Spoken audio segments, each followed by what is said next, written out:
আসসালামু আলাইকুম, এটিএন বাংলা সংবাদে সবাইকে স্বাগত জানাচ্ছি। আফরোজ আক্তার কামাল। শুরুতে বিআরবি কেবলস সংবাদ শিরোনাম। আগামী জাতীয় নির্বাচনে কারচুপি ঠেকাতে আইন শৃঙ্খলা বাহিনী সর্বোচ্চ ব্যবস্থা নেবে জানালেন স্বরাষ্ট্র উপদেষ্টা। মাঠে না থাকায় ধীরে ধীরে নিষ্ক্রিয় হয়ে পড়ছে আওয়ামী লীগ। মব নিয়ন্ত্রণে কঠোর হবে আইন শৃঙ্খলা বাহিনী, দোষীদের আইনের আওতায় আনার হুঁশিয়ারি ডিএমপি কমিশনারের। দলের কেউ জড়িত থাকলে সাংগঠনিক ব্যবস্থা বলছে বিএনপি। দাঁড়িপাল্লা প্রতীক সহ নিবন্ধন ফিরে পেল জামায়াত ইসলামী। নির্বাচন কমিশনের প্রজ্ঞাপন জারি, আরও এক ধাপ এগিয়ে গেল দলটি। তাৎক্ষণিক প্রতিক্রিয়ায় মিয়া গোলাম পাওয়ার। শুনছিলেন বিআরবি কেবলস সংবাদ শিরোনাম, এবার বিস্তারিত। আগামী জাতীয় নির্বাচনে কারচুপি ঠেকাতে আইন শৃঙ্খলা বাহিনী সর্বোচ্চ ব্যবস্থা নেবে বলে জানিয়েছেন স্বরাষ্ট্র উপদেষ্টা জাহাঙ্গীর আলম চৌধুরী। এখন থেকে প্রস্তুতি শুরু হয়েছে বলে জানান তিনি। সচিবালয়ে আইন শৃঙ্খলা সংক্রান্ত উপদেষ্টা কমিটির বৈঠক শেষে তিনি আরও বলেন, নিষিদ্ধ থাকায় আওয়ামী লীগ আর সেভাবে কর্মসূচি পালন করতে পারছে না। ধীরে ধীরে তারা নিষ্ক্রিয় হয়ে যাচ্ছে। রিপোর্টে জানাচ্ছেন মাহবুব কবির চপল।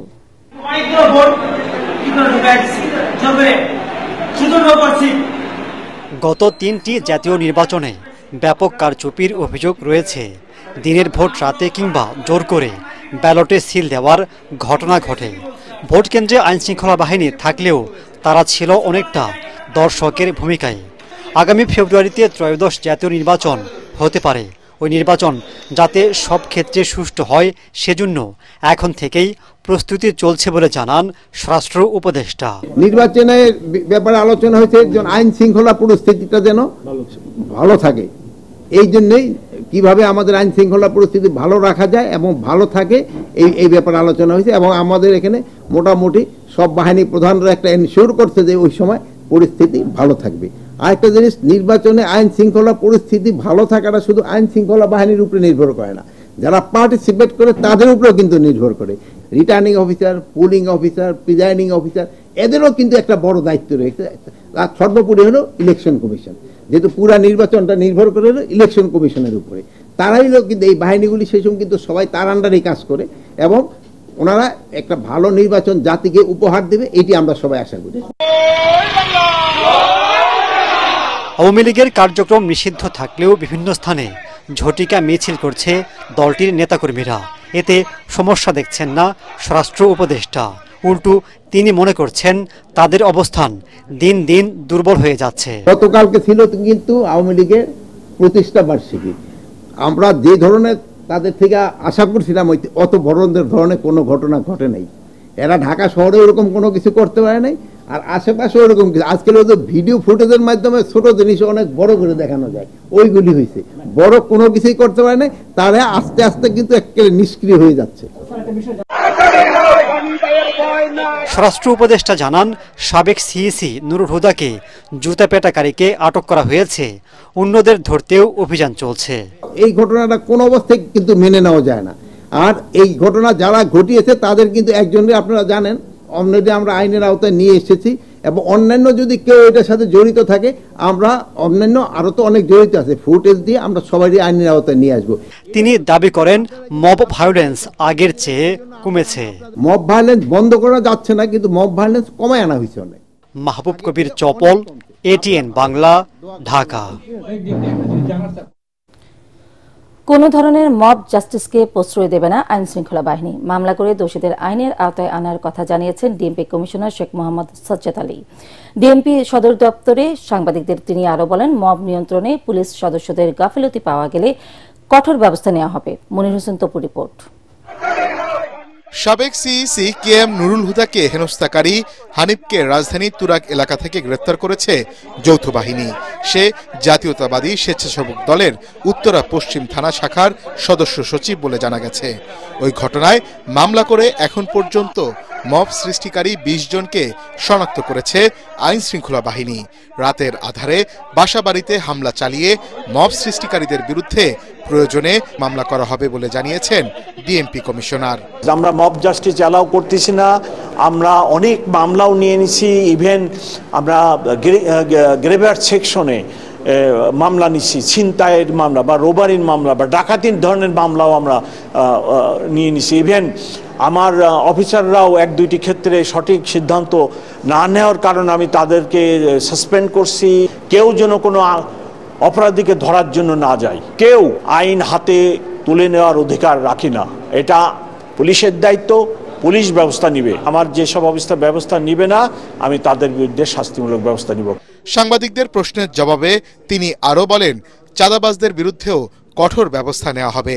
ভুক্তভোগীদের আতঙ্কগ্রস্ত না হয়ে অভিযোগ দেওয়ার অনুরোধ জানান তিনি।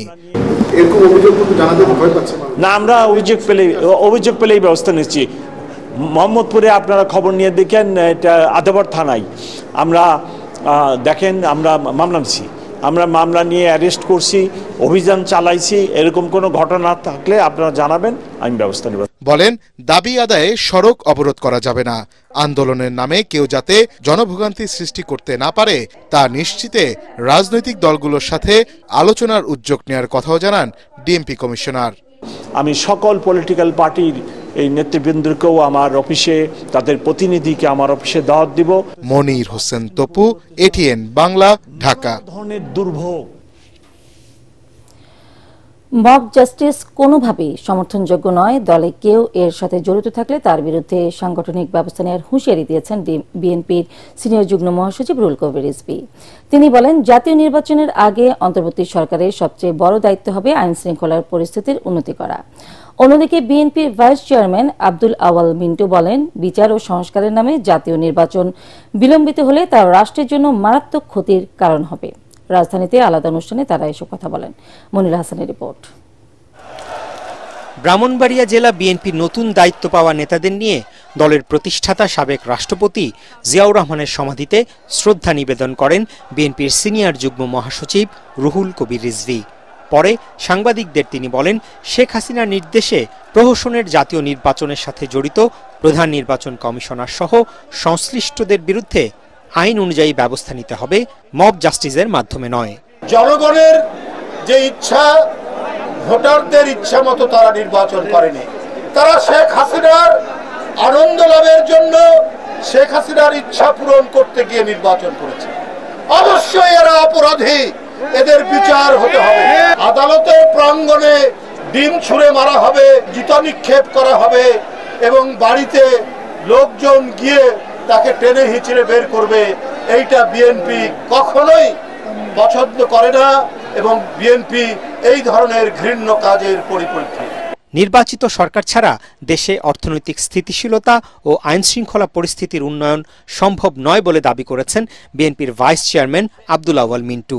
রাজধানীর উত্তরায় রাষ্ট্র সংস্কারে বিএনপি ঘোষিত ৩১ দফা নিয়ে লিফলেট বিতরণ করতে গিয়ে তিনি এসব কথা বলেন।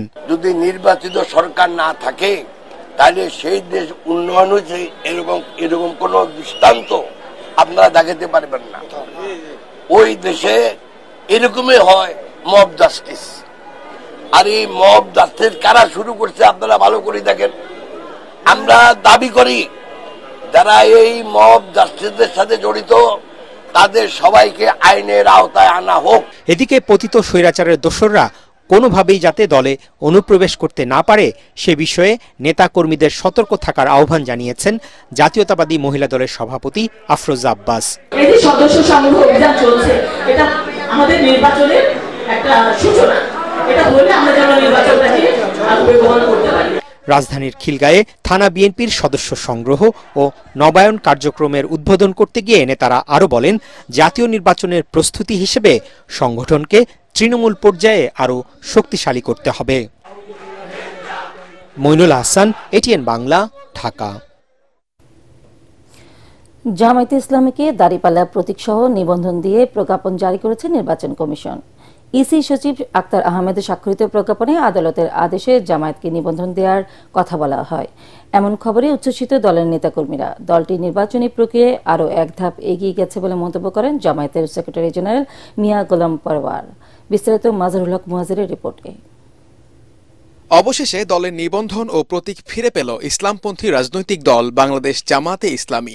নির্বাচন কমিশনের এ নিয়ে দেওয়া প্রজ্ঞাপনে বলা হয়, নিবন্ধন বাতিলের বিষয়ে নির্বাচন কমিশন কর্তৃক প্রকাশিত 2018 সালের প্রজ্ঞাপনটি বাতিল করে দলীয় প্রতীক সহ জামাতের নিবন্ধন পুনর্বহাল করা হলো। বাংলাদেশ নির্বাচন কমিশন বাংলাদেশ জামাতে ইসলামীর নিবন্ধন দাঁড়িপাল্লা প্রতীক সহ আনুষ্ঠানিকভাবে ফিরিয়ে দিল। এই প্রক্রিয়ার মধ্য দিয়ে বাংলাদেশ জামায়াতে ইসলামী গণতান্ত্রিক রাজনীতিতে গঠনমূলক ভূমিকা পালন করবে, এটি সকলেরই প্রত্যাশা।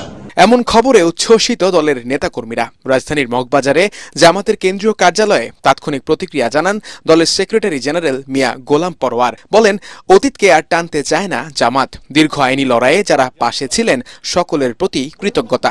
যার করুণা, যার দয়া, যার ক্ষমার বিনিময়ে আমরা এটা পেয়েছি, গফুরুর রহিমের কাছে প্রাণ খুলে তৃপ্তির সঙ্গে আল্লাহর শুকরিয়া আদায় করছি, আলহামদুলিল্লাহ। এ সময় জুলাই অভ্যুত্থানে শহীদ ও আহতদের শ্রদ্ধা জানিয়ে তিনি বলেন, এখনো নির্বাচন কমিশনের প্রতি আস্থা আছে জামাতের। বহু রক্তের বিনিময়ে অর্জিত নতুন বাংলাদেশ গড়ার স্বপ্ন যেন বৃথা না যায়। সরকার প্রধান এবং নির্বাচন কমিশনের প্রধানের উপর এটা বহুলাংশে নির্ভরশীল।